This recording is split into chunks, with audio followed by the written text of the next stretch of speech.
now on a breakaway run. Let's see if Toto can slow things down, though, and show us why this Japanese team is so well known in the community, why they were able to pick up wins in previous monthly qualifiers, not quite able to get golden tickets, but really getting strong performances in individual wars.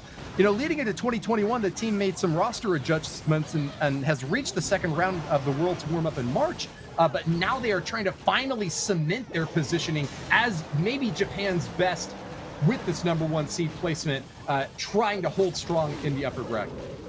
We know how strong the Japanese community is, but Toto is a player with a lot of experience. He actually took part in the very first Clash of Clans qualifier in 2019. He has been on the scene for quite some time. His queen charge has started out pretty good, but she stepped into the poison of the town hall, so he has used the invisibility to keep her alive. Also about to negotiate the rest of the clan castle troops. The double poison is down, and a lot of archers coming out. That will not be a problem for the poison spell. The minions also should go down pretty quickly, and now we see the stone slammer moving in to hopefully drive a little bit extra pathing for the Dragon Riders.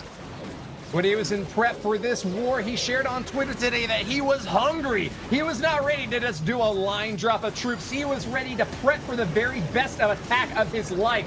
With 2 3-stars staring them down, Toto is doing all he can to protect the main force of his troops, strutting into the center of the space, but there's just not too many of them. A Stone Slammer and a couple Dragon Riders protected by that Eternal Tome Grand Warden, but the rest of them are kind of spreading out, finding a scatter shot along the outer edge. An Eagle Artillery deep within the base is going to need to get struck down quickly. King gets the job done, but this base is still putting up a lot of resistance. Scatter shot for splash damage, trying to find something else to smack onto on the backside, but big aerial targets not giving them much value. Dragon Riders soar in and unfortunately loses one to a bomb there, but has he got a shot at finishing this thing off, or will the defenses finally hold? He's looking around, looking for some help. Is he going to find it anywhere? It looks pretty good here. Oh, a Seeking Air Mine took out the final Dragon Rider, but the Royal Champion has a good amount of health with the Unicorn, as it should, for the Unicorns of Love, keeping the Royal Champion alive. It will take down the final defenses, and there is the fist pump, the celebration, the 3 stars, and we are neck and neck, all tied up